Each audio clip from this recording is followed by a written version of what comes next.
కృష్ణం వందే జగద్గురుం. ద్వాపర యుగం ఇంకా కొద్ది రోజులలో ముగిసిపోయి కలియుగం రాబోతుందనగా ఒకరోజు శ్రీకృష్ణుడు బలరాముడితో అవతార పరిసమాప్తి జరిగిపోతుంది, మీరు తొందరగా ద్వారకా నగరమును విడిచి పెట్టేయండి అని చెప్పడాన్ని ఉద్ధవుడు వింటాడు.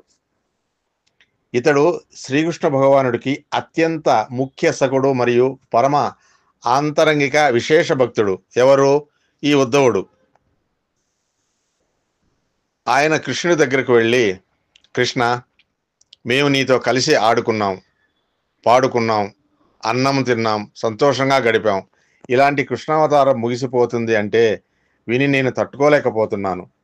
నిన్ను విడిచి నేను ఉండలేను శ్రీకృష్ణ.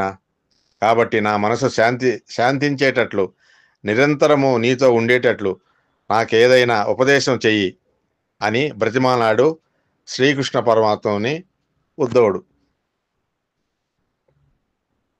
అప్పుడు కృష్ణ పరమాత్మ కొన్ని అద్భుతమైన విషయములు ఉద్ధవుడితో ప్రస్తావన చేశాడు. ఇది మనం అందరం కూడా తెలుసుకుని జీవితంలో పాటించవలసిన శ్రీకృష్ణ పరమాత్మ చిట్ట చివరి ప్రసంగం. దీని తర్వాత కృష్ణుడు లోకోపకారం కోసం ఏమీ మాట్లాడలేదు. ఇది లోకమును ఉద్ధరించడానికి ఉద్ధవుడిని అడ్డపెట్టి చెప్పిన కొన్ని మాటలు. ఉద్ధవా, నేటికి 7వ రాత్రి కలియుగ ప్రవేశం జరుగుతుంది. 7వ రాత్రి లోపల ద్వారకా పట్టణమును సముద్రం ముంచెత్తుతుంది. సముద్ర గర్భంలోకి ద్వారక వెళ్ళిపోతుంది. ద్వారకలో ఉన్న వారందరూ మరణిస్తారు. తదనంతరం కలియుగం ప్రవేశిస్తుంది. కలియుగం ప్రవేశించగానే మనుషుల యందు 2 లక్షణములు బయలుదేరతాయి. 1 అపారమైన కోర్కెలు, 2 విపరీతమైన కోపం. ఎవ్వరు కూడా తమ తప్పు తాను తెలుసుకునే ప్రయత్నం కలియుగంలో చెయ్యరు. కోర్కెల చేత, అపారమైన కోపము చేత తమ ఆయుర్దాయమును తాము తగ్గించుకుంటారు. కోపము చేతను, అపారమైన కోర్కెల చేతను తిరగడం వలన వ్యాధులు వస్తాయి. వీళ్లకు వ్యాధులు పొటమరించి ఆయుర్దాయంను తగ్గించి వేస్తాయి.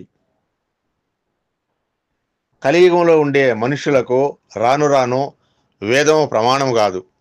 కోట్ల జన్మల అదృష్టం చేత వేదము ప్రమాణమని అంగీకరించగల స్థితిలో పుట్టిన వాళ్ళు కూడా వేదమును వదిలిపెట్టేసి తమంత తాముగా పాషండ మతములను కౌగలించుకుని అభ్యున్నతిని విడిచిపెట్టి వేరు మార్గములలో వెళ్ళిపోతారు. అల్పాయుర్దాయితంతో జీవిస్తారు. రాజయోగం చేయడం మర్చిపోతారు. తద్వారా బ్రహ్మయోగం అనబడే క్రియాయోగం లేదా నేనున్న స్థితికి చేర్చే లయయోగం ఒకటి ఉందనేది తెలుసుకునే ప్రయత్నం చేయరు. ఆడంబరాలకు ప్రాధాన్యతనిస్తారు. ఉపవాసములో తమ మనసును సంస్కరించుకోవడానికి, ఆచారమును తమంత తాము పాటించడానికి వచ్చాయని తెలుసుకోరు. రాను రాను కలియుగంలో ఏమవుతుందంటే ఆచారములను విడిచిపెట్టేయడానికి ప్రజలు పూర్తి ఇష్టపడతారు. ఆచారం అక్కర్లేదనే పూజలు ఏమి ఉంటాయో వాటి యందు మక్కువ చూపిస్తారు. వాటి వలన ప్రమాదం కొని తెచ్చుకుంటున్నామని తెలుసుకోరు. అంతశుద్ధి ఉండదు, చిత్తశుద్ధి ఏర్పడదు. మంచి ఆచారములు మనస్సును సంస్కరిస్తాయి అని తెలుసుకోవడం మానివేసి ఏ పూజ చేస్తే, ఏ రూపమును ఆశ్రయిస్తే ఆచారం అక్కర్లేదని ప్రచారం ఉంటుందో అటువైపుకే తొందరగా అడుగు వేస్తారు. కానీ దాని వలన తాము పొందవలసిన స్థితిని పొందలేము అని తెలుసుకోలేకపోతున్నారు. ఇంద్రియములకు వశులైపోతారు. రాజులే ప్రజల సొమ్ము దోచుకుంటారు. ప్రజలు రాజుల మీద తిరగబడతారు. ఎవడికి పాండిత్యమును బట్టి, యోగ్యతను బట్టి గౌరవం ఉండదు. కలియుగంలో ఏ రకంగా ఆర్జించాడన్నది ప్రధానం అవదు, ఎంత ఆర్జించాడన్నది ప్రధానం అవుతుంది. ఎవడికి ఐశ్వర్యం ఉన్నదో వాడే పండితుడు. భగవంతుని పాదములను గట్టిగా పట్టుకుని తరించిన మహాపురుషులు ఎందరో ఉంటారు. కానీ అటువంటి మహాపురుషులను తిరిగాడిన ఆశ్రమములు ఎన్నో ఉంటాయి. కలియుగంలో ప్రజలు అందరూ గుళ్ళ చుట్టూ తిరిగేవాళ్లే. కానీ అటువంటి మహాపురుషులు తిరిగాడిన ఆశ్రమాల దర్శనం చేయడానికి అంత ఉత్సాహం చూపరు. అటువంటి ఆశ్రమాలలో కాలు పెట్టాలి, అటువంటి మహాపురుషుల మూర్తులను సేవించాలి. అప్పుడే నీకు పుణ్యం సంభవిస్తుంది. కానీ అక్కడికి వెళ్లకుండా హీనమైన భక్తితో ఎవరిని పట్టుకుంటే తమ కోరికలు సులువుగా తీరగలవు అని ఆలోచన చేస్తారు. ఈశ్వరుని యందు భేదమును చూస్తారు. కాబట్టి నీకు ఒక మాట చెబుతాను. ఈ వాక్యము నీవు బాగా జ్ఞాపకం పెట్టుకో. ఇంద్రియముల చేత ఏది సుఖమును ఇస్తున్నదో అది అంతా డొల్ల. అది నీ మనుష్య జన్మను పాడు చేయడానికి వచ్చినదని గుర్తుపెట్టుకో. దీని నుంచి దాటాలని నీవు అనుకున్నట్లయితే ఇక్కడి నుండి బదరికాశ్రమంకు వెళ్ళిపో.